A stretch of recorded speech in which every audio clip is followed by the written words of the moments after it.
My friends, as we all know, 2020 has been a challenging year, not just for Europe, but for the entire world.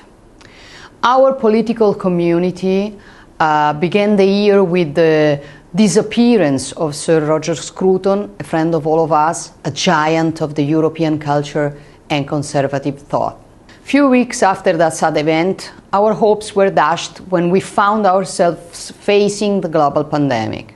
The COVID-19, which came to us from China, has drastically upset our way of life. Everything, from the way we engage with our family to the way in which we do business and politics, has had to change.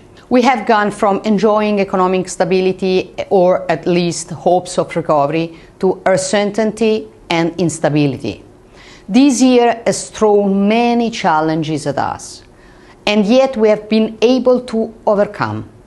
We have embraced new technologies and ideas, adopted new ways of staying connected as communities, and continued to find ways to support each other.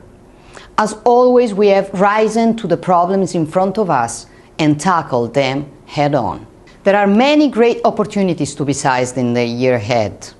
It has been made clear in 2020 that the European Union was not fit for purpose. People across the continent struggled in the early months, with the EU did little.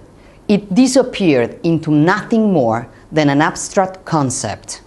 In its place, we saw that an alternative was possible, that individual member states could come together on a voluntary basis, in the spirit of Christian solidarity, supporting each other.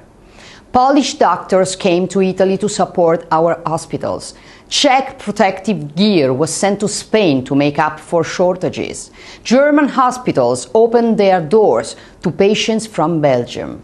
These acts came not from the directive of the European Union, but from somewhere more important, the close relationships of the member states to each other. As we look to the rebuilding of Europe after this crisis, we should consider that it is time for the member states to be put back at the center of the European Union, that we have a chance to reshape the EU into a coalition of sovereign nation states who volunteer to work with each other, rather than becoming the subjects of a faraway federal government in Brussels.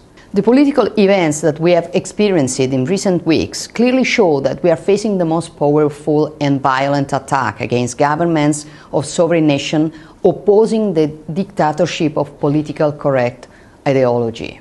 The treatment they have reserved for President Trump is the first step.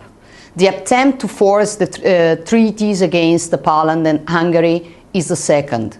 The will to humiliate the British people who have freely chosen Brexit is the third.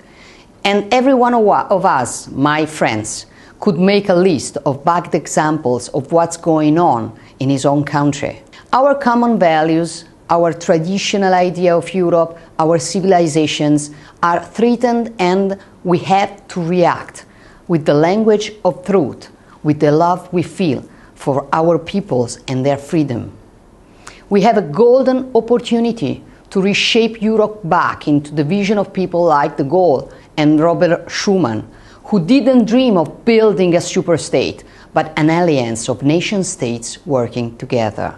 A continent of nations with different cultures and beliefs, but shared values in Christian roots, democracy, subsidiarity, and freedom of the individual, freedom of speech, freedom of religion, centrality of the natural family, social cohesion in a free market economy, and most of all, to believe in national sovereignty. We as conservatives and reformers are the defenders of these core values. We build on the work already done by those who came before us. It is our responsibility to ensure that this great political and cultural heritage is carried on in Europe. We must therefore ensure that 2021 is not only the year of the European recovery, but also the year of the European conservatives. That conservative principles are used as the answers to the challenges we face. From tax cuts to reducing wasteful public expenditure, from helping businesses growth to supporting people in need, from ensuring environmental sustainability without sacrificing the competitiveness of our businesses to defending our borders from illegal immigration. We can get Europe working again next year and for many years to come. I wish you all a very holly Christmas and look forward to meeting with you next year to further our political cooperation and friendship.